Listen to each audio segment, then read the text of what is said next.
Hello and welcome to our YouTube channel Rishiyas classes. मैं हूं आपका भैया ऋषभ सिंह और आज के इस वीडियो में हम बात करने वाले हैं जो सभी यूनिवर्सिटियों द्वारा अपने 2022-23 में एग्जामिनेशन कराए जा रहे हैं, उसमें ही अलीगढ़ यूनिवर्सिटी द्वारा भी अपने बीएससी 4 सेमेस्टर मैथमेटिक्स का जो हमारा पेपर है डिफरेंशियल इक्वेशंस एंड मैकेनिक्स, उसके एग्जामिनेशन को करा लिया गया है। और इस वीडियो में हम उसी के क्वेश्चन पेपर को डिस्कस करने वाले हैं कि किस प्रकार के क्वेश्चन आप सभी के एग्जाम में आए हैं और अगर आपके एग्जाम लेट है तो किस प्रकार के क्वेश्चन आप सभी के एग्जाम में आ सकते हैं। इन सभी चीज़ों पर हम डिस्कशन करने वाले हैं, ठीक है। और इस वीडियो में हम इस क्वेश्चन पेपर को पूरे तरीके से डिटेल बात करने वाले हैं, सभी क्वेश्चंस को देखेंगे, उनके आंसर को भी देखेंगे। ओके, तो चलिए अब शुरुआत करते हैं। बस इस बात का ख्याल रखिएगा, हम आप सभी को ऑलरेडी मैथमेटिक्स के काफ़ी सारे लेक्चर्स को प्रोवाइड कर चुके हैं। अगर आप लोग इस चैनल पर पहली बार आए होंगे तो जरूर प्लेलिस्ट सेक्शन में चले जाएगा, वहाँ पर आपको मैथमेटिक्स के जितने भी लेक्चर्स देखने को मिलेंगे उन सभी लेक्चर को ज्वाइन करिए और अपने तैयारी को बेहतर बना लीजिए, ठीक है। और साथ ही साथ मैं आप सभी को कुछ यूनिवर्सिटी के क्वेश्चन पेपर को भी प्रोवाइड कर रहा हूँ ऑब्जेक्टिव पैटर्न पर, सब्जेक्टिव पैटर्न पर, तो उन सभी लेक्चर्स का लिंक भी आप सभी को डिस्क्रिप्शन में मिल जाएगा। आइए चलिए अब शुरुआत करते हैं। यहां पर अलीगढ़ यूनिवर्सिटी द्वारा बोला गया था कि आपको टोटल 1.5 घंटे दिए जाएंगे, जिसमें आपको 75 नंबर के क्वेश्चंस को अटेम्प्ट करना रहेगा। और साथ ही साथ बोला गया है कि आपको इस प्रश्न पत्र में 75 प्रश्न दिए जाएंगे, जिसमें आपको मैक्सिमम किन्हीं 50 प्रश्नों को ही करना रहेगा।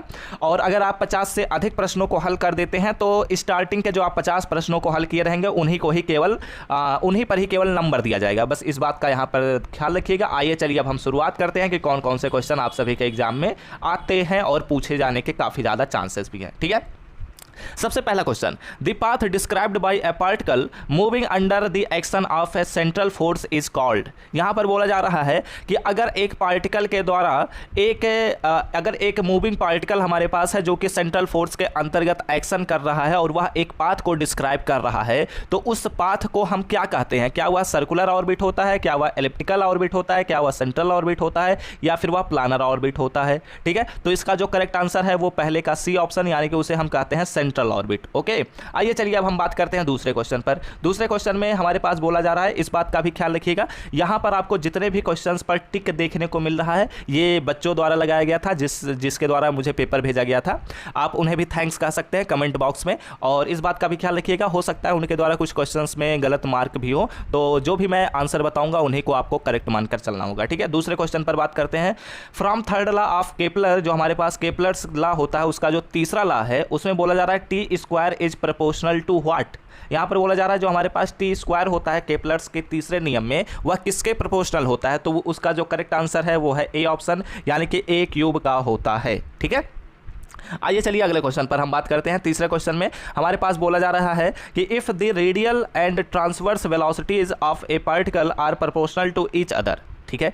रेडियल एंड ट्रांसवर्स वेलोसिटीज जो हैं किसी भी पार्टिकल के, वो एक दूसरे के प्रोपोर्शनल हैं, तो उस सिचुएशन में इट्स पाथ इज, उसका पाथ क्या होगा, ये बात पूछी जा रही है। तो इसका भी जो करेक्ट आंसर है वो है ए ऑप्शन, यानी कि हमारे पास r is equal to e raise to the power के थीटा होता है, ठीक है।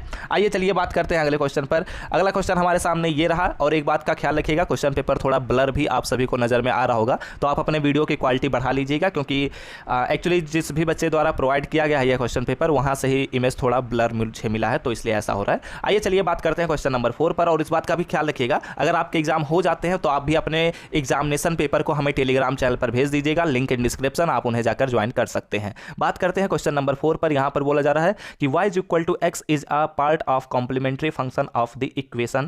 यहां पर हमारे पास सेकंड डिग्री का सेकंड ऑर्डर का यहां पर हमारे पास डिफरेंशियल इक्वेशन दिया गया और बोला जा रहा है कि हमारे पास इसका अगर y is equal to X जो है वह कॉम्प्लीमेंट्री फंक्शन का एक पार्ट है, तो कौन सा ऑप्शन करेक्ट होगा? क्या 1 + p + q is equal to 0 होगा, या फिर 1 - p + q is equal to 0 होगा, या फिर 2 + 2px + qx² is equal to 0 होगा, या फिर डी ऑप्शन में बोला जा रहा है कि p + q × x is equal to 0 होगा। तो मैं इसे बहुत ही अच्छे तरीके से बताया था कि हमारे पास जब भी किसी भी सेकेंड डिग्री का सेकंड ऑर्डर का हमारे पास डिफरेंशियल इक्वेशन दिया जाएगा, तो उस सिचुएशन में अगर y is equal to X किसी भी डिफरेंशियल इक्वेशन का कॉम्प्लीमेंट्री फंक्शन होता है, तो उस सिचुएशन में p + q x is equal to 0 होता है, ठीक है। इस पर हम एक टेबल भी बनवाए थे और आप सभी को मैं कई बार बता चुका हूं कि इस टेबल को अच्छे से पढ़ लीजिएगा, क्योंकि वहां से जरूर 2 से 3 क्वेश्चन बन जाते हैं।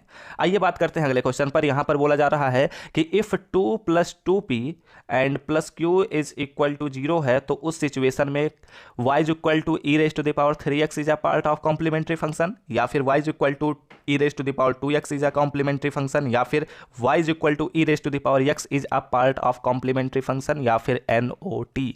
ठीक है, तो यहां पर जो करेक्ट आंसर है वो है NOT करेक्ट आंसर होगा। ठीक है, ये सभी के सभी ऑप्शन यहां पर गलत दिए गए हैं। आइए बात करते हैं अगले क्वेश्चन पर। अगला क्वेश्चन हमारे पास 6 नंबर का है। यहां पर बोला जा रहा है कि normal form of second order differential equation, यहां पर हमारे पास सेकंड ऑर्डर डिफरेंशियल इक्वेशन दिया गया है और उसका नॉर्मल फॉर्म भी यहां पर दिया गया है। ठीक है, तो हमसे बोला जा रहा है कि आई का क्या वैल्यू होगा, और इस पर भी मैं आप सभी को लेक्चर प्रोवाइड ही किया था। तो मैंने आप सभी को बताया था कि जो हमारे पास आई का वैल्यू होता है उसलिए ऑप्शन ए जो हमारे पास करेक्ट होगा, क्योंकि आई का वैल्यू होता है Q minus 1/2 dp/dx and minus P square by 4 होता है। ठीक है, तो इसलिए हमारे पास क्वेश्चन नंबर 6 का ए option is the right answer. बात करते हैं क्वेश्चन नंबर 7 पर।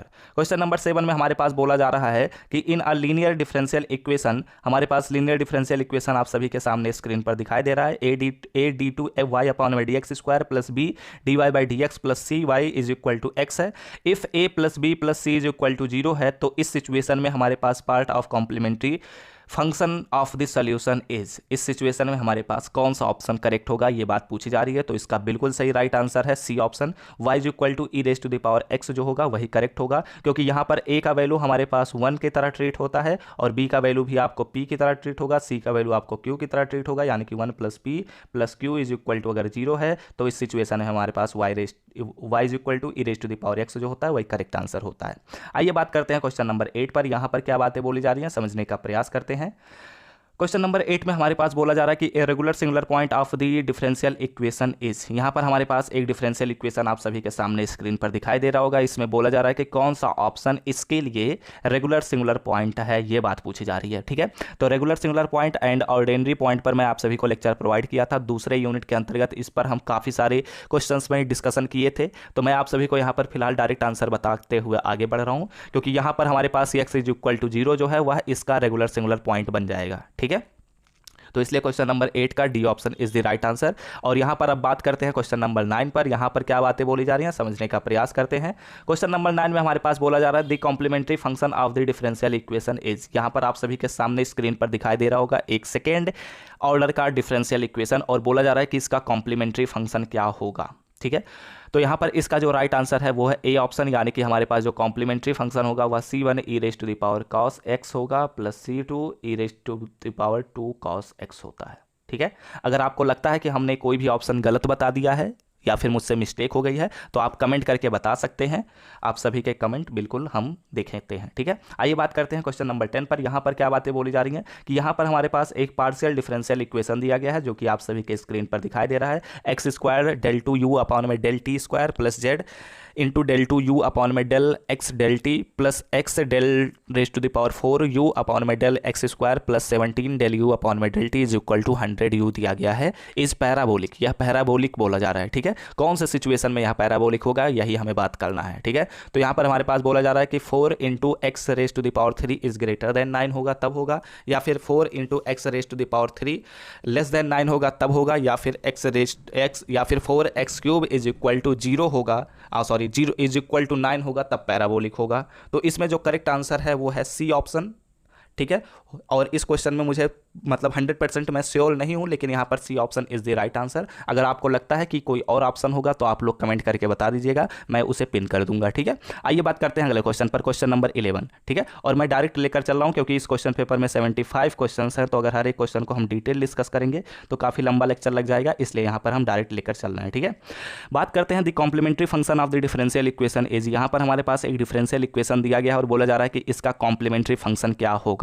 ठीक है, तो इसका जो राइट आंसर है वो है ए ऑप्शन, यानी कि हमारे पास c1x plus c2 x E raise to the power 2x जो है यही राइट आंसर होगा। ठीक है, इस दिए गए डिफरेंशियल इक्वेशन का। और कॉम्प्लीमेंट्री फंक्शन हम कैसे चेक करते हैं इस पर भी मैं आप सभी को लेक्चर प्रोवाइड किया ही हूं, तो आप लोग उस लेक्चर को देखे होंगे तो आपको पता चल गया होगा।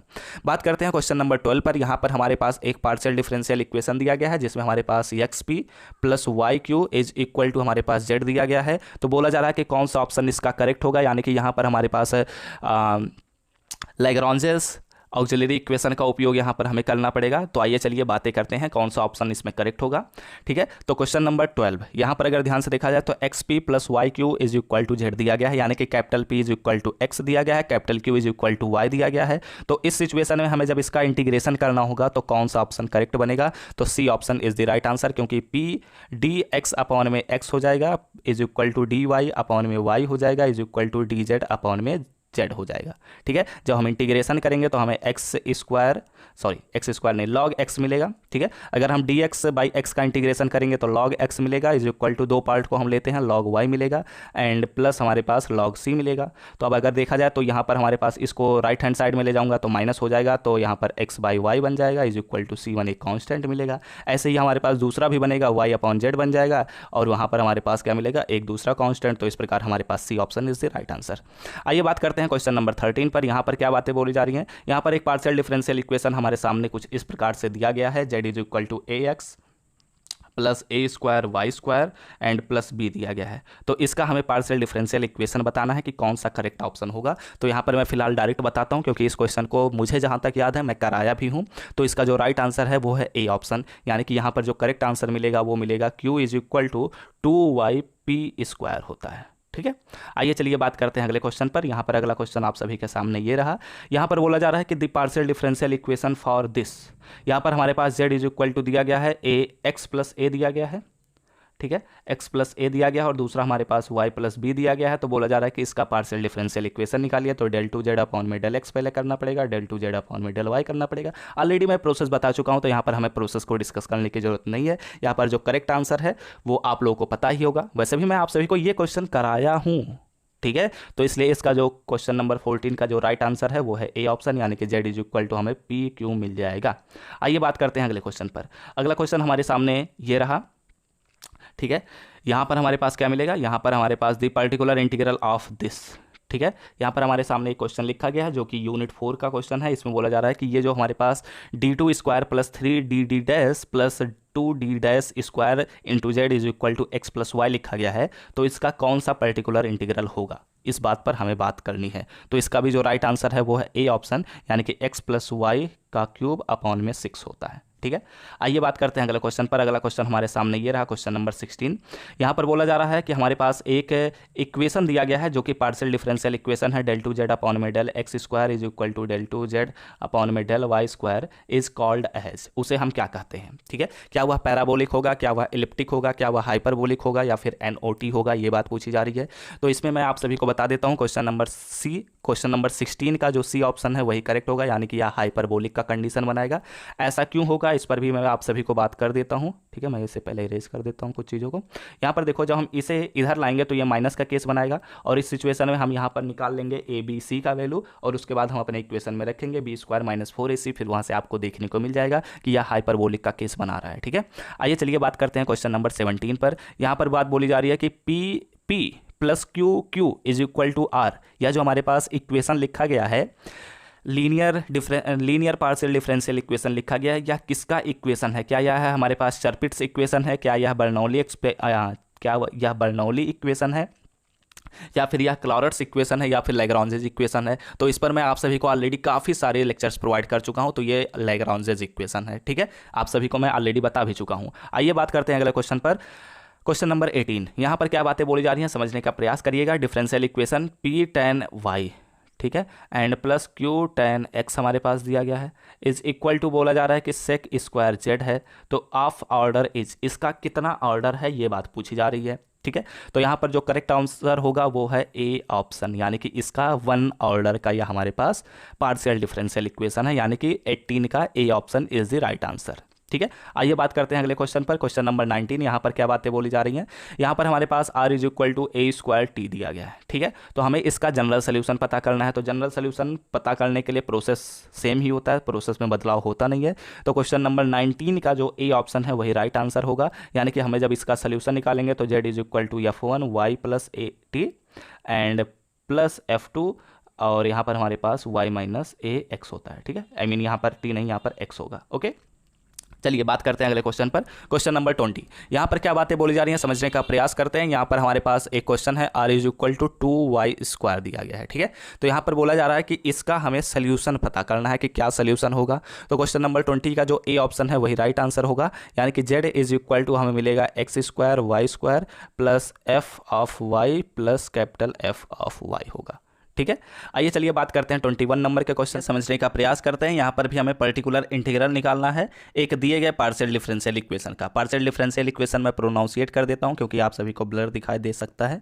यहाँ पर लिखा गया है डेल क्यूब जेड अपॉन में del X cube minus 4 del square Z upon में डेल एक्स स्क्वायर प्लस हमारे पास दिया गया है 4 डेल क्यूब जेड अपॉन में del x del Y square is equal to हमारे पास है 4 साइन 2x प्लस वाई दिया गया है, ठीक है।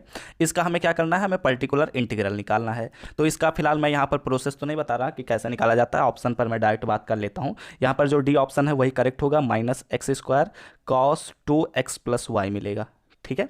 आइए चलिए बात करते हैं क्वेश्चन नंबर 22 पर। यहाँ पर भी हमें पर्टिकुलर इंटीग्रल निकालना है। यहाँ पर भी हमारे पास एक पार्शियल डिफरेंशियल इक्वेशन दिया गया है और इसमें बोला जा रहा है कि डेल 2z अपॉन में डेल एक्स स्क्वायर है प्लस 2 डेल 2z अपॉन में डेल एक्स डेल वाई है, ठीक है।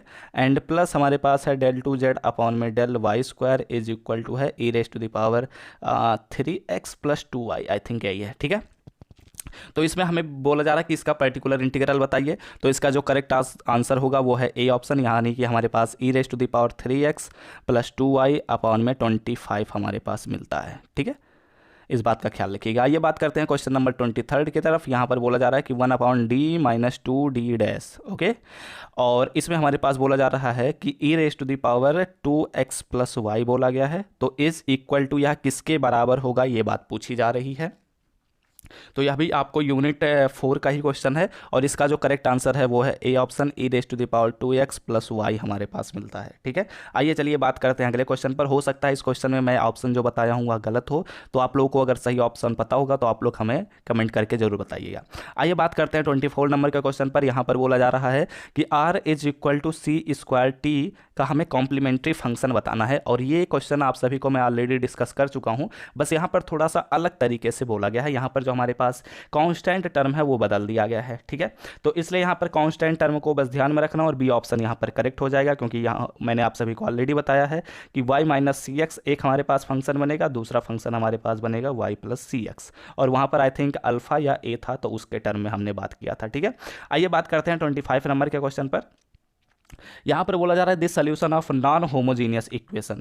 यहाँ पर एक नॉन होमोजीनियस इक्वेशन दिया गया है d minus m D dash minus k into Z is equal to 0। तो इसका हमें सोल्यूशन बताना है कि क्या सोल्यूशन होगा, ठीक है। तो यहाँ पर जो 25 का ए option is the right answer, यानी कि यहाँ पर जब आप सोल्यूशन निकालेंगे तो z is equal to e⁻kx phi of y plus M X मिलेगा, ठीक है। फिलहाल यहाँ पर मैं सोल्यूशन नहीं करा रहा हूँ, मैं आप सभी को डायरेक्ट आंसर बताते हुए चल रहा हूँ क्योंकि 75 नंबर के क्वेश्चंस हैं। तो यहाँ पर फिलहाल उतने सारे क्वेश्चंस का अगर सोल्यूशन कराने बैठ जाऊँगा तो 10 घंटे का तो वीडियो ही बन जाएगा।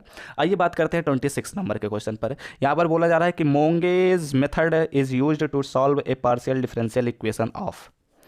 बोला जा रहा है कि जो हमारे पास मोंगे मेथड होता है वह कौन से पार्शियल डिफरेंशियल इक्वेशन का सोल्यूशन निकालने में उपयोग किया जाता है। क्या वह nth ऑर्डर का होता है, फर्स्ट ऑर्डर का होता है, सेकेंड ऑर्डर का होता है या फिर NOT होता है, ठीक है।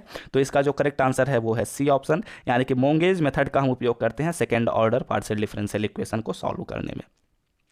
चलिए बात करते हैं 27 नंबर के क्वेश्चन पर। यहाँ पर बोला जा रहा है कि Monge's subsidiary equation for r is equal to T R, ठीक है।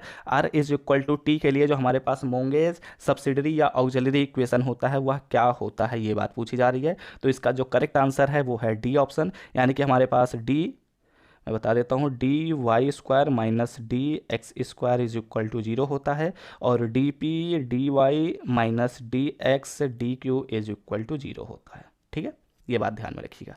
आइए चलिए बात करते हैं अगले क्वेश्चन पर। 28 नंबर के क्वेश्चन पर अगर हम बात करते हैं तो यहाँ पर बोला जा रहा है कि लेजेंड्रेज इक्वेशन इज, लेजेंड्रे का कौन सा इक्वेशन है यहाँ पर बोला जा रहा है। मैं आप सभी को लेजेंड्रे इक्वेशन और बेसल फंक्शन के बारे में बहुत ही अच्छे से बहुत ही सारी चीज़ों पर बात किया था इसमें। तो जो हमारे पास लेजेंड्रे इक्वेशन होता है ठीक है, वो हमारे पास होता है A option is the right answer. वो होता है 1 minus X square into D two Y by D x square minus 2x D Y by D x plus N into N plus 1 into Y is equal to 0 होता है। ठीक है, मैं legendary function पर काफ़ी सारे लेक्चर्स को provide किया था। मैंने कहा था कि लेजेंडरी फंक्शन और बेसल फंक्शन आप सभी से जरूर पूछा जाएगा, तो इसलिए यहाँ पर 28 का ए option is the right answer. Okay, आइए बात करते हैं अगले क्वेश्चन पर। अगला क्वेश्चन हमारे पास फिर से बोला जा रहा है कि लेजेंड्रेज इक्वेशन इज। ठीक है, अब देखो बच्चों, ये जो हमारे पास 28 और 29 नंबर का क्वेश्चन है, यहाँ पर बातें सेम पूछी गई हैं लेकिन ऑप्शन में डिफरेंस है। ठीक है, और अगर ध्यान से देखा जाए तो हमारे पास जो 28 नंबर के क्वेश्चन का सी ऑप्शन और 29 नंबर के क्वेश्चन का बी ऑप्शन ये सिमिलर नज़र में आ रहे हैं। ठीक है, तो यहाँ पर अभी मैं बोलने वाला हूँ कि जो 29 नंबर का बी ऑप्शन है वो करेक्ट है। तो आप लोगों के दिमाग में ये सवाल उठेगा कि सर जी आप कैसे तब कह दिए कि 28 नंबर का ए ऑप्शन करेक्ट है, क्योंकि इस सिचुएशन में भी तो सी ऑप्शन करेक्ट होना चाहिए। तो देखो बच्चों, या तो ये क्वेश्चन गलत दे दिया गया है, या फिर हम बता रहे हैं कि जो हमारे पास जो लेजेंडरी इक्वेशन होता है उसका कई जगहों पर हम इस फॉर्म में भी उपयोग करते हैं। ठीक है, तो इसलिए यहां पर मैं फिलहाल कह रहा हूं कि 29 नंबर का बी ऑप्शन राइट है और 28 नंबर का ए ऑप्शन राइट है। ठीक है, लेकिन हो सकता है क्वेश्चन गलत बना दिया गया हो, तो उस सिचुएशन में आप सभी बच्चों को नंबर मिल जाएगा। लेकिन मैंने देखा है कई जगहों पर जब लेजेंडरी इक्वेशन ये वाला ऑप्शन जो ऑप्शन ए है वह सेटिस्फाई नहीं कर पाता है चीज़ों को, तो हम बी वाले ऑप्शन को ट्राई करते हैं और इसे भी लेजेंडरीज का मॉडिफाइड फॉर्म भी कहा जाता है। ठीक है, तो इसलिए यहाँ पर मैं बी ऑप्शन पर टिक करके आगे बढ़ रहा हूँ। ओके, बात करते हैं 30 नंबर के क्वेश्चन पर। यहाँ पर बोला जा रहा है the integral value of this is. मैं आप सभी को ऑलरेडी बताया हूँ कि -1 से 1 और यहाँ पर पी एन एक्स स्क्वायर का अगर हमें वैल्यू पता करना है तो वो क्या होता है। मैं आप सभी को legendary function Bessel function already बहुत ही अच्छे से पढ़ाया था, तो यहाँ पर मैं फिलहाल आप सभी को डायरेक्ट ही बताता हूँ कि यहाँ पर जो यह वैल्यू होता है वह होता है 2/2n + 1 के बराबर होता है, इसलिए हमारे पास सी option is the right answer. ठीक है, आइए बात करते हैं क्वेश्चन नंबर 31 की तरफ। यहाँ पर भी बोला जा रहा है कि हमारे पास P n x is a Legendre polynomial, तो व्हिच वन इज करेक्ट, यहाँ पर कौन सा ऑप्शन करेक्ट होगा। ठीक है, तो मैं आप सभी को यह भी पढ़ाया हूँ कि हमारे पास जब लेजेंडरी फंक्शन में, ठीक है, मैं आप सभी को लेजेंडरी फंक्शन के सभी प्रॉपर्टीज़ को डिस्कस किया ही था, रिकरेंस रिलेशन को भी पढ़ाया हूँ, सभी चीज़ों को पढ़ाया ही हूँ। तो यहाँ पर मैं फिलहाल डायरेक्ट बात कर लेता हूँ। जो 31 नंबर का क्वेश्चन है उसका ए option is the right answer, क्योंकि जब हम इंटीग्रेशन -1 से +1 पी एम एक्स और पी एन एक्स निकालते हैं और x के रिस्पेक्ट में इसका इंटीग्रेशन करते हैं तो यह वैल्यू 0 के बराबर आती है। और यह कब आती है, जब हमारे पास यम और यन इक्वल नहीं होते हैं तब। ठीक है, आइए चलिए बात करते हैं अगले क्वेश्चन पर। 32 नंबर के क्वेश्चन में क्या बातें बोली जा रही हैं। हमारे पास Pn1 दिया गया है, तो इसका हमें वैल्यू बताना है। ठीक है, तो मैं आप सभी को ऑलरेडी बताया था कि आप सभी को कम से कम Pn(x) जो हमारे पास फार्मूला होता है, इसमें x के जहाँ पर कम से कम आप सभी को 1 2 3 4 तक वैल्यू जरूर याद होने चाहिए। ठीक है, तो यहाँ पर अगर आपको याद होगा तो अच्छी बात है। तो इसका जो करेक्ट आंसर है वो है बी ऑप्शन, यानी कि Pn1 का वैल्यू हमारे पास 1 होता है। ठीक है, आइए बात करते हैं अगले क्वेश्चन पर। यहाँ पर रिकरेंस रिलेशन से एक क्वेश्चन बन रहा है कि हमारे पास Pn(x - P'(n - 2) x is equal to, यह किसके इक्वल होगा, ये बात पूछी जा रही है। तो यहाँ पर देखो, रिकरेंस रिलेशन को थोड़ा सा घुमा कर दिया गया है। ये जो क्वेश्चन पेपर है इसमें जब क्वेश्चंस को बनाया गया है तो रिकरेंस रिलेशन को घुमा कर दिया गया है। नॉर्मल तौर पर हम कहीं भी Pn - 2 वाले रिकरेंस रिलेशन को डिस्कस नहीं किए हैं। ठीक है, लेकिन यहाँ पर क्या किया है, जहाँ जहाँ पर हमारे पास यन था वहाँ पर हमारे पास यन -1 को यह सब्सटीट्यूट कर दिया है, और इसलिए यहाँ पर रिकरेंस रिलेशन थोड़ा बदल गया है। तो अगर आप लोगों को रिकरेंस रिलेशन पूरे तरीके से अच्छे से याद होगा तो आप इस क्वेश्चन को कर सकते हैं, अदरवाइज आप फंस जाएंगे। ठीक है, हमारे पास एक रिकरेंस रिलेशन होता है 2n + 1 Pn is equal to P'(n + 1 minus P'(n - 1 होता है। मैं आप सभी को पढ़ाया ही था। यहाँ पर क्या किया है, n के जहाँ पर हमारे पास n - 1 या सब्सटीट्यूट किया है।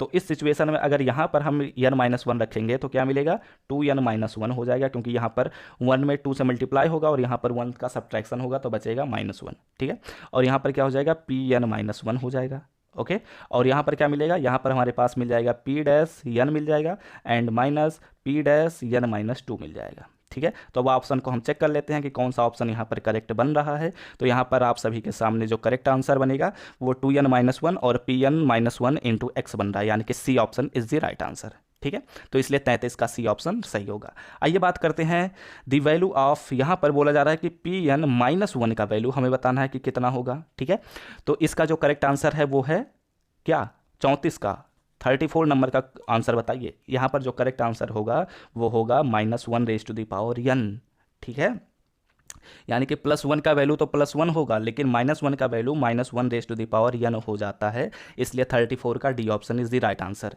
आइए बात करते हैं 35 नंबर के क्वेश्चन पर। यहाँ पर क्या बात बोली जा रही है कि P0x का वैल्यू हमें बताना है। किसका वैल्यू, P0x का वैल्यू हमें बताना है कि कौन सा ऑप्शन करेक्ट होगा। तो इसका जो करेक्ट आंसर है मैं आप सभी को ऑलरेडी बताया हूँ, इसलिए यहाँ पर मैं डायरेक्ट बात कर ले रहा हूँ। 35 नंबर का C option is the right answer.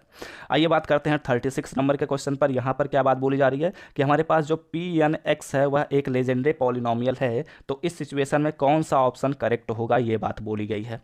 ठीक है, तो इस पर भी मैं आप सभी को ऑलरेडी लेक्चर प्रोवाइड किया हूं, इसलिए यहां पर मैं डायरेक्ट आप सभी को बता देता हूं कि यहां पर वह ऑप्शन करेक्ट है जिसमें हमारे पास बी ऑप्शन इसमें करेक्ट होगा, क्योंकि Pn-x इज इक्वल टू हमारे पास होता है -1n इंटू Pn(x) होता है। ठीक है, इसलिए हमारे पास 36 नंबर का B option is the right answer. बात करते हैं 37 नंबर के क्वेश्चन पर। तो देखो यहाँ पर क्या होता है ना कि कुछ क्वेश्चंस को रिपीट कर दिया गया है और कुछ क्वेश्चन को एक अलग फॉर्म में दे दिया गया है। तो अगर ऊपर वाला ही क्वेश्चन थोड़ा सा हम ध्यान से एनालाइज करें, कहाँ गया वो वाला क्वेश्चन, शायद अभी आया नहीं है क्या, अभी नहीं आया है, अभी आगे चलकर ये क्वेश्चन फिर से देखने को मिलेगा। यहाँ पर बोला जा रहा है कि हमारे पास जे डैश, यहाँ पर बेसल फंक्शन शुरू हो रहा है। ठीक है, यहाँ पर बोला जा रहा है कि जे डैश नॉट एक्स है या फिर जे नॉट एक्स है। ठीक है, J dash not x upon में J1x दिया गया है, तो यह किसके बराबर होगा ये बात पूछी जा रही है। तो जो 37 का राइट आंसर है वो है सी ऑप्शन, यानी कि -1 के बराबर होता है। 38 नंबर का क्वेश्चन जो हमारे पास है, यहाँ पर बोला जा रहा है कि जे, ध्यान से सुन लेना क्योंकि यहाँ पर ब्लर दिख रहा होगा आप सभी को, Jn+1 ऑफ x माइनस जे, क्या लिखा गया है, क्वेश्चन ही नहीं पढ़ने में आ रहा है मुझे, तो शायद Jn-1 ऑफ x लिखा गया होगा। ठीक है, हाँ यही लिखा जाना चाहिए। तो इस सिचुएशन में जो हमारे पास करेक्ट आंसर होगा वो कितना होगा ये बातें पूछी जा रही है। तो जो 38 नंबर का ऑप्शन है यहाँ पर फिलहाल ए option is the right answer, अगर ये एक्सप्रेशन लिखा गया होगा, क्योंकि हमारे पास होता है 2Jn ऑफ x होता है, J'(n) ऑफ x होता है। ठीक है, बेसल फंक्शन का भी रेफरेंस रिलेशन में पढ़ाया हूँ, तो आप सभी से ये उम्मीद करके चल रहा हूँ। आइए बात करते हैं 39 नंबर के क्वेश्चन पर। यहाँ पर बोला जा रहा है कि जो हमारे पास J0'x होता है वह किसके बराबर होता है, ये बात पूछी जा रही है। तो यहाँ पर उसी जो हमने 38 नंबर के क्वेश्चन में डिस्कस किया था, आई मीन 37 नंबर के क्वेश्चन पर डिस्कस किया था, वही क्वेश्चन यहाँ पर बन रहा है। तो यहाँ पर जो करेक्ट आंसर है 39 नंबर के क्वेश्चन का वो है बी ऑप्शन, यानी कि यह जो हमारे पास वैल्यू होगा यह -J1x के बराबर होता है। ठीक है, आइए बात करते हैं अगले क्वेश्चन पर। 40 नंबर के क्वेश्चन में हमारे पास बोला जा रहा है कि J12x कितने के बराबर होता है, ये बात पूछी जा रही है। और इस पर भी मैं आप सभी को लेक्चर प्रोवाइड किया था और कहा था कि ये काफ़ी ज़्यादा इंपॉर्टेंट है। तो इसलिए यहाँ पर जो हमारे पास 40 नंबर का जो राइट आंसर होगा वो क्या होगा बताइए आप सभी लोग। यहाँ पर C option is the right answer, क्योंकि वह होता है हमारे पास √2 अपॉन में πx और sin x के बराबर होता है। ठीक है, आइए बात करते हैं 41 नंबर के क्वेश्चन पर। यहाँ पर बोला जा रहा है कि J-1/2x कितने के बराबर होता है। ठीक है, और इस पर भी मैं आप सभी को बताया था कि ये क्या होता है। ठीक है, +½ और -½ दोनों का क्वेश्चन बन रहा है। तो यहाँ पर दोनों ही क्वेश्चन बहुत ही आसान से है, मैं आप सभी को पढ़ाया भी था। तो इसलिए यहाँ पर 41 नंबर का जो बी ऑप्शन है वो करेक्ट होगा, √2 अपॉन में πx cos x के बराबर होता है। ठीक है, बात करते हैं the value of J12x is, देखो क्वेश्चन रिपीट हो गया है, तो इसलिए यहाँ पर ए option is the right answer. ठीक है, आइए बात करते हैं अगले क्वेश्चन पर। 43 नंबर के क्वेश्चन में हमारे पास फिर से रिकरेंस रिलेशन आ गया है। यहाँ पर बोला जा रहा है कि N(Jn(x) minus XJn+1 of x is equal to what, ये हमें बताना है। तो जो 43 क्वेश्चन का जो राइट आंसर है वो है सी ऑप्शन, यानी कि यह हमारे पास वैल्यू होता है XJ'(n) ऑफ x के बराबर होता है। ठीक है, आइए बात करते हैं 44 नंबर। चलिए यहाँ पर 44 नंबर के क्वेश्चन को हम डिस्कस करते हैं। यहाँ पर एक रिकरेंस रिलेशन डायरेक्ट ही आप सभी के सामने दिया गया है। देखते हैं कि क्या बोला गया है। Jn-1 of x is minus हमारे पास होता है Jn+1 of x is equal to, बोला जा रहा है कि कितना होता है ये हमें बताना है। ठीक है, तो यहाँ पर रिकरेंस रिलेशन तो आप सभी के सामने डायरेक्ट ही दिया गया है, तो मैं आप सभी को बता देता हूँ। यह वैल्यू होता है Jn ऑफ x के बराबर होता है, J'(n) ऑफ x के बराबर होता है। ठीक है, तो देखते हैं कि कौन सा ऑप्शन करेक्ट बन रहा है। तो यहाँ पर 2 × J, ठीक है। तो ये ऑप्शन भी नहीं, ये ऑप्शन तो गलत है क्योंकि यहाँ पर जे डैश एन नहीं है, ठीक है। यहाँ पर डी ऑप्शन करेक्ट हो रहा है क्योंकि यहाँ पर 2j dash N of x दिया गया है, तो ये ऑप्शन हमारे पास करेक्ट होगा। ओके, रिकरेंस रिलेशन आप लोग अच्छे से याद करके जाइएगा क्योंकि रिकरेंस रिलेशन कई बार काफ़ी ज़्यादा पूछा जाता है क्वेश्चंस में। यहाँ पर बोला जा रहा है कि हमारे पास J0, J1 और J2 आर बेसल फंक्शंस, ठीक है। तो उस सिचुएशन में यहाँ पर एक रिकरेंस रिलेशन होता है और उसी रिकरेंस रिलेशन के आधार पर यहाँ पर एक क्वेश्चन बना दिया गया है, ठीक है। मतलब यहाँ पर रिकरेंस रिलेशन को डायरेक्ट नहीं पूछा गया है, बल्कि आपको दूसरा रिकरेंस रिलेशन के अनुसार आप सभी को दूसरे तरीके से क्वेश्चन दे दिया गया है, ठीक है। तो यहाँ पर एक्चुअली एक रिकरेंस रिलेशन होता है जो मैं आप सभी को पढ़ाया भी हूँ, 2n of x is equal to होता है x into Jn-1 of x and plus हमारे पास होता है Jn+1 ऑफ x होता है, ठीक है। अब ये इसी रिकरेंस रिलेशन में सेटिस्फाई करेगा। आइए बात करते हैं अपने क्वेश्चन पर। तो यहाँ पर हमें क्या करना है, जहाँ पर Jn लिखा गया था वो रिकरेंस रिलेशन जो मैंने लिखा था उसमें हमें क्या करना है, J0 रख देना है। जहाँ पर Jn+1 रखा है वहाँ पर हमें J1 लेना है, और जहाँ पर Jn+2 लिखा गया था या फिर n-1 लिखा गया था ना, तो n-1 के जहाँ पर हमें क्या लेना पड़ेगा, एक सेकेंड वेट करना थोड़ा सा। यहाँ पर हमारे पास जो रिकरेंस रिलेशन लिखा गया था उसमें जो Jn-1 लिखा गया था उसमें हम J0 लेंगे, ठीक है। Jn के जहाँ पर हम J1 लेंगे और Jn+1 के जहाँ पर हम लेंगे J2, ठीक है। और उसके बाद हम रिकरेंस रिलेशन को सेटिस्फाई कराएंगे। तो यहाँ पर मैं फिलहाल डायरेक्ट आप सभी को बता देता हूँ, इतना हिंट आप लोग समझ ही गए होंगे कि कौन सा ऑप्शन मैं बात कर रहा हूँ। यहाँ पर ऑप्शन नंबर सी करेक्ट होगा क्योंकि जो J2 is equal to 2 upon में x J1 and minus J0 बनेगा, ठीक है। तो आइए बात करते हैं 46 नंबर के क्वेश्चन पर। यहाँ से हमारे पास ये काफ़ी ज़्यादा अच्छा और इंपॉर्टेंट क्वेश्चन है और हर एक यूनिवर्सिटी के एग्जाम में जरूर पूछा जाएगा कि the force acting on a body keep it in equilibrium if and only if, किस सिचुएशन में वह हमारे पास इक्विलिब्रियम में रख सकता है। तो जब करेक्ट आंसर है वो है D option, r is equal to 0 और g इज इक्वल टू 0 के केस में हमारे पास इक्विलिब्रियम में रख सकता है, ठीक है। आइए बात करते हैं 47 नंबर के क्वेश्चन पर। यहाँ पर बोला जा रहा है The straight line along which this single force acts when considered together with the pitch is called as, तो इस सिचुएशन में हम उसे क्या कहते हैं ये बात पूछी जा रही है। तो जो 47 क्वेश्चन का जो राइट आंसर है वो है सी ऑप्शन, यानी कि इसे हम स्क्रू कहते हैं। अब बात करते हैं अपने 48 नंबर के क्वेश्चन पर। यहाँ पर बोला जा रहा है if the axis of two reciprocal screws intersect such that their pitches are not equal to then their axis intersect is, यहाँ पर एक्सिस इंटरसेक्ट होना चाहिए था ना। If the axis of two reciprocal screws intersect such that their pitches are not equal then their axis intersects at, किस पर intersect करते हैं ये बात पूछी जा रही है, ठीक है। इंटरेस्ट नहीं है, इंटरसेक्ट है। आइए बात करते हैं 48 नंबर के क्वेश्चन पर। तो यहाँ पर जो राइट आंसर है वो है सी ऑप्शन, यानी कि π/2 पर यह क्या करेगा, इंटरसेक्ट करेगा। आइए बात करते हैं अगले क्वेश्चन पर 49 नंबर का क्वेश्चन, जो कि हर एक यूनिवर्सिटी में जरूर पूछे जाने के काफ़ी ज़्यादा चांसेस हैं। Forces PQR acting along 3 straight line, यहाँ पर 3 स्ट्रेट लाइन के लिए एक इक्वेशन दे दिया गया है, y is equal to B, z is equal to -c, z is equal to c और x is equal to -a, और x is equal to a, y is equal to -b के लिए हमारे पास 3 forces काम कर रहे हैं PQR। Okay, if these forces reduces to single force R, जहाँ पर हमारे पास जो R है x y z, और acting at O and a couple, हमारे पास कपल दिया गया है GLMN, ठीक है। तो देन इस सिचुएशन में क्या होता है ये बात पूछी जा रही है। तो 49 नंबर का जो करेक्ट आंसर है वो है बी ऑप्शन। और अगर आप लोग सिद्धार्थ यूनिवर्सिटी के क्वेश्चन पेपर को देख कर गए होते तो मुझे लगता है कि आप सभी को इस क्वेश्चन पेपर में 15 से 20 क्वेश्चन जरूर आराम से मिल गए होते, ठीक है। और ये क्वेश्चन भी काफ़ी ज़्यादा इंपॉर्टेंट है, तो उसमें भी मैंने आप सभी को डिस्कस ही किया था। आइए बात करते हैं अगले क्वेश्चन पर। फिलहाल क्वेश्चन नंबर 50 नंबर के क्वेश्चन में हमसे बोला जा रहा है कि virtual work done by an inextensible string is, यहाँ पर इनएक्सटेंसिबल स्ट्रिंग पर बात की जा रही है, virtual work done by an extensible string, ठीक है। तो 50 नंबर का जो राइट आंसर है वो है सी ऑप्शन, क्योंकि वह 0 के बराबर होता है। आइए बात करते हैं 51 नंबर के क्वेश्चन पर, ठीक है। यहाँ पर क्या बात बोली जा रही है समझने का प्रयास करते हैं। Virtual work done by an extensible string is, तो यहाँ पर जो राइट आंसर है वो 51 का B option is the right answer, -T∇L होता है, ठीक है। आइए बात करते हैं अगले क्वेश्चन पर। यहाँ पर हमारे पास 52 नंबर का क्वेश्चन आता है कि if the equation of virtual work is T del four a sine theta plus W del four a cos theta is equal to 0, then the thrust is given by, तो उस situation में हमारे पास जो thrust होगा वो कितने के बराबर होगा। ठीक है, तो जो 52 का जो राइट आंसर है वो है डी ऑप्शन, क्योंकि यह डब्ल्यू कॉट थीटा के बराबर हो जाता है। ओके, आइए बात करते हैं 53 नंबर के क्वेश्चन पर।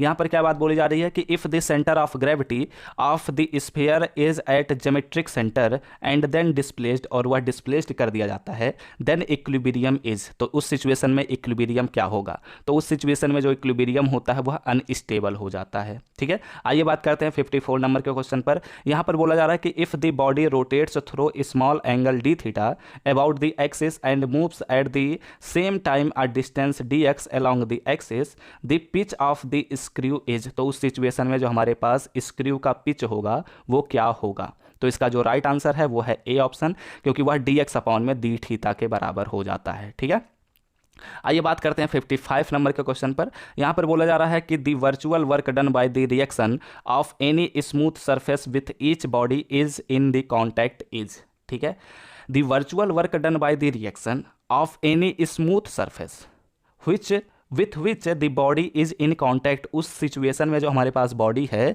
वह उसके कॉन्टैक्ट में है, सरफेस के कॉन्टैक्ट में है, तो उस सिचुएशन में हमें वर्चुअल वर्क पर बात करनी है कि वर्चुअल वर्क डन कितना होगा, तो वह 0 के बराबर ही होता है, यानी कि ए option is the right answer.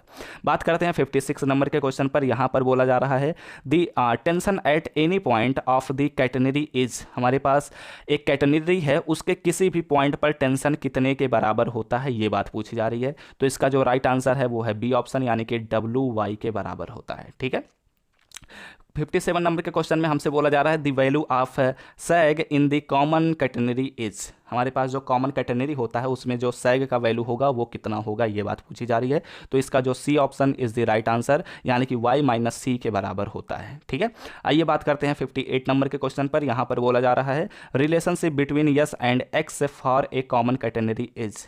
ठीक है, यस और एक्स के रिलेशनशिप में हमारे पास कॉमन कैटेनरी का क्या इक्वेशन होता है, ये बात पूछी जा रही है, और जितने भी हमारे पास इक्वेशन हैं कॉमन कैटेनरी के, ये सभी के सभी बहुत ही ज़्यादा इंपॉर्टेंट हैं, तो इन्हें अच्छे से पढ़कर जाइएगा। 58 नंबर का जो राइट आंसर है वो है बी ऑप्शन, यानी कि वह S is equal to c sine hyperbolic x by c के बराबर होता है। ठीक है, ये इक्वेशन यहाँ पर सेटिस्फाई करता है। ओके, चलिए अगले क्वेश्चन पर बात करते हैं।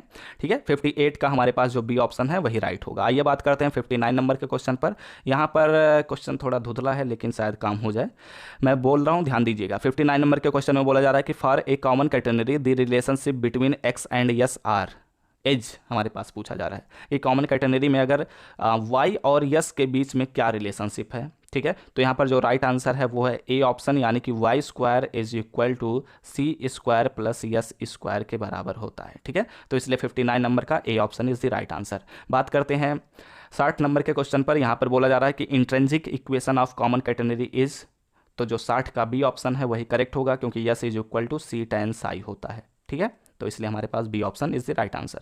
बात करते हैं अगले क्वेश्चन पर। यहाँ पर डिफरेंशियल इक्वेशन से क्वेश्चन सामने आ रहा है जो कि पार्शियल डिफरेंशियल इक्वेशन का है। यहाँ पर बोला जा रहा है the complete integral of p is equal to 3 q is equal to 3p square is. इससे आसान क्वेश्चन तो मुझे नहीं लगता कि आप सभी के एग्जाम में पूछा जा सकता है, तो जो 61 नंबर का राइट आंसर है वो है ए ऑप्शन। यहाँ पर z is equal to ax plus 3a square y and plus b value होगा। ठीक है, और इस क्वेश्चन को मैं कराया भी हूँ, तो इसलिए 61 का ए ऑप्शन, 61 का हाँ ए option is the right answer. आइए बात करते हैं अगले क्वेश्चन पर। हाँ, यहाँ पर कुछ मिस्टेक है क्या, लगता है दो ऑप्शन सेम नज़र में आ रहे हैं। यहाँ पर ए ऑप्शन भी और डी ऑप्शन भी तो सेम नज़र में आ रहे हैं, ax plus 3a square y plus b. हाँ, दोनों ऑप्शन सेम नज़र में आ रहे हैं, तो आप दोनों में से किसी एक पर टिक कर सकते हैं। आपको सभी बच्चों को इस पर पूरा नंबर दिए जाने के काफ़ी ज़्यादा चांसेस हैं। बात करते हैं 62 नंबर के क्वेश्चन पर। यहाँ पर बोला जा रहा है the 2 catenaries are said to be equal. 2 catenary एक दूसरे के कब बराबर हो सकते हैं, जब उनके पैरामीटर्स बराबर हों। तो इस सिचुएशन में हम कह सकते हैं क्या, बिल्कुल कह सकते हैं, इसलिए हमारे पास 62 नंबर का D option is the right answer.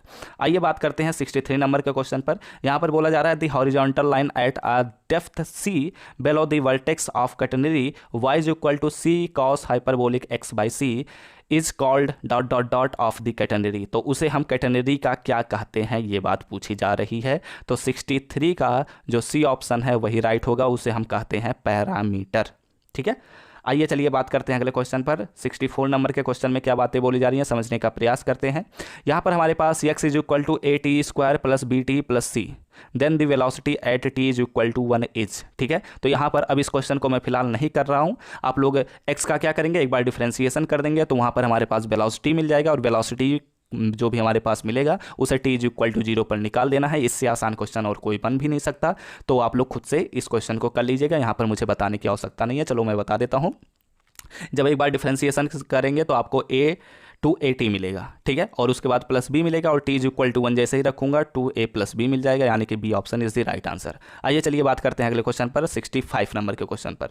यहाँ पर बोला जा रहा है periodic time of a simple harmonic motion is given by. जो हमारे पास सिंपल हार्मोनिक मोशन होता है उसमें जो हमारे पास पीरियोडिक टाइम होता है वह किसके बराबर होता है, ये बात पूछी जा रही है। तो इसका जो राइट आंसर है वो बी ऑप्शन, यानी कि 2 पाई अपॉन में अंडर रूट म्यू के बराबर होता है। आइए बात करते हैं 66 नंबर के क्वेश्चन पर। 66 नंबर का क्वेश्चन जो है यहाँ पर बोला जा रहा है कि if a particle describes a curve with uniform speed v and acceleration हमारे पास दिया गया है b स्क्वायर c अपॉन में s square plus c square, then intrinsic equation of the curve is. तो इस सिचुएशन में जो हमारे पास इंट्रिंसिक इक्वेशन होगा वो a option is the right answer, यानी कि s is equal to c सेक्स i होगा। ठीक है, वेट यहाँ पर हमारे पास क्वेश्चन में क्या बोला गया है, v स्क्वायर c अपॉन में s square minus c square. ठीक है, तो यहाँ पर हमारे पास माइनस में है। ठीक है, तो इस बात का ख्याल रखिएगा, यहाँ पर वो ऑप्शन करेक्ट होगा जिसमें c अपॉन में s square minus c square का आप इंटीग्रेशन कर दीजिए, और उसके बाद जो आप सभी के सामने psi is equal to this ये आप लोग निकाल लीजिए। ठीक है, और जो भी वैल्यू आएगा वही आपका करेक्ट आंसर होगा। अगर यहाँ पर प्लस होता, ठीक है, यस स्क्वायर प्लस सी स्क्वायर होता तो उस सिचुएशन में हमारे पास ए ऑप्शन जरूर राइट होता। आइए बात करते हैं 67 नंबर का क्वेश्चन पर। यहाँ पर बोला जा रहा है कि in a cycloid the relationship between s and y is. हम साइक्लोइड पर बात कर रहे हैं कि अगर यस और वाई के बीच का क्या रिलेशन होगा, ये बात हमें बतानी है। तो इसका जो राइट आंसर है वो है बी ऑप्शन, यानी कि s square is equal to 8ay होता है। ठीक है, बात करते हैं 68 नंबर के क्वेश्चन। ये चलिए बात करते हैं 68 नंबर के क्वेश्चन पर। यहाँ पर क्या बातें बोली जा रही हैं समझने का प्रयास करते हैं। The resisting force is always, हमारे पास जो रेजिस्टिंग फोर्स होता है वह हमेशा क्या होता है, ये बात पूछी जा रही है। तो वो हमेशा नॉन कंजर्वेटिव फोर्स होता है, इसलिए यहाँ पर जो सी ऑप्शन है वही राइट होगा, यानी कि 68 का C option is the right answer. आइए बात करते हैं अगले क्वेश्चन पर। 69 नंबर के क्वेश्चन में हमसे बोला जा रहा है कि जो हमारे पास ट्रांसवर्स कंपोनेंट ऑफ एक्सेलरेशन होता है, यहाँ पर स्पेस ही नहीं दिए गए हैं। ठीक है, transverse component of acceleration is हमारे पास कितना होता है, इसका क्या फार्मूला होता है, ये बात पूछा जा रहा है। ठीक है, तो 69 नंबर का जो राइट आंसर है वो है सी ऑप्शन, यानी कि 1 अपॉन आर डी अपॉन में d T R square theta होता है। ठीक है, आइए बात करते हैं अगले क्वेश्चन पर। यहाँ पर हमारे पास 70 नंबर के क्वेश्चन पर बात किया जा रहा है। तो इसमें बोला जा रहा है कि simple harmonic motion of a particle is. ठीक है, हमारे पास जो सिंपल हार्मोनिक मोशन होगा किसी भी पार्टिकल का वह कितना होगा, ये बात पूछी जा रही है। तो यहाँ पर जो सी ऑप्शन है वो राइट आंसर है। आइए बात करते हैं अगले क्वेश्चन पर, यानी कि हमारे पास x का डबल डेरिवेटिव है is equal to minus mu x होता है। ठीक है, आइए बात करते हैं अगले क्वेश्चन पर, यानी कि 71 नंबर के क्वेश्चन में हमसे बोला जा रहा है relationship between angular and linear velocities is. हमारे पास एंगुलर एंड लीनियर वेलोसिटीज के बीच में जो रिलेशनशिप होता है वह क्या होता है। काफ़ी ज़्यादा इंपॉर्टेंट क्वेश्चन है, इसलिए इस क्वेश्चन को अच्छे से तैयार कर लीजिएगा। तो जो 71 नंबर का क्वेश्चन का राइट आंसर है वो है बी ऑप्शन, यानी कि d theta by d t is equal to v p upon में आर स्क्वायर होता है। ठीक है, न्यू पी अपॉन में आर स्क्वायर होगा। ठीक है, आइए बात करते हैं अगले क्वेश्चन पर। अगला क्वेश्चन हमारे पास यहाँ पर क्या लिखा गया है, डी थीटा अपॉन में d t is equal to v p upon में आर स्क्वायर होगा। ठीक है, बात करते हैं 72 नंबर के क्वेश्चन पर। यहाँ पर रेडियल वेलोसिटी इज, हमारे पास जो रेडियल वेलोसिटी होगा वो कितना होता है, उसके लिए फार्मूला क्या होगा। तो इसका जो राइट आंसर है वो है B option, d r upon में डी थीटा होता डी टी होता है। ठीक है, आइए बात करते हैं अगले क्वेश्चन पर। 73 नंबर के क्वेश्चन में बोला जा रहा है कि एट एन एप्स हमारे पास एक शिखर पर जो हमारे पास इक्वेशन होगा वो कितना होगा, ये बात पूछी जा रही है। तो जो 73 का राइट आंसर है वो है डी ऑप्शन। ठीक है, डी यू अपॉन में d theta is equal to constant होता है। आइए बात करते हैं अगले क्वेश्चन पर। 74 नंबर के क्वेश्चन में क्या बात बोली जा रही है समझने का प्रयास करते हैं।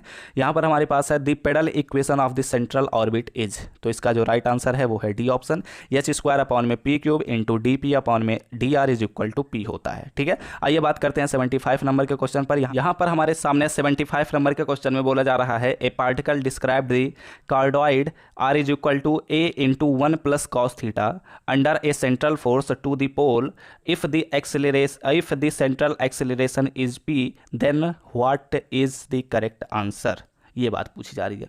तो इसका जो राइट आंसर है वो है p is proportional to 1 upon r raised to the power 4 होता है। ठीक है, तो फिलहाल यहाँ पर मैं सभी क्वेश्चंस का डायरेक्ट आंसर बता दिया हूँ, लेकिन जब इनके लेक्चर में प्रोवाइड करूँगा तो वहाँ पर आपको हर एक क्वेश्चन का सोल्यूशन भी मिल जाएगा। ठीक है, तो अभी फिलहाल हमने इस वीडियो में जो अलीगढ़ यूनिवर्सिटी द्वारा अपने एग्जामिनेशन को कराया गया है उसके क्वेश्चन पेपर को हमने डिस्कस कर लिया।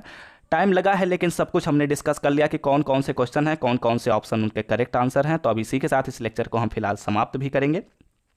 वीडियो अच्छा लगा हो तो जरूर लाइक करिएगा, साथ ही साथ चैनल पर पहली बार आए होंगे तो सब्सक्राइब करने के साथ बेल आइकन को ऑल पर जरूर सेलेक्ट कर लीजिएगा। और अगर कोई भी क्वेश्चन का गलत आंसर मैंने बता दिया है तो आप लोग कमेंट करके बता दीजिएगा, और साथ ही साथ अपने दोस्तों के साथ शेयर करने के साथ बेल आइकन को ऑल पर सेलेक्ट कर लीजिएगा सब्सक्राइब करने के बाद। तो हमसे मिलते हैं अपने नेक्स्ट लेक्चर में, तब तक पढ़ते रहिए, संघर्ष करते रहिए और सफल होते रहिए।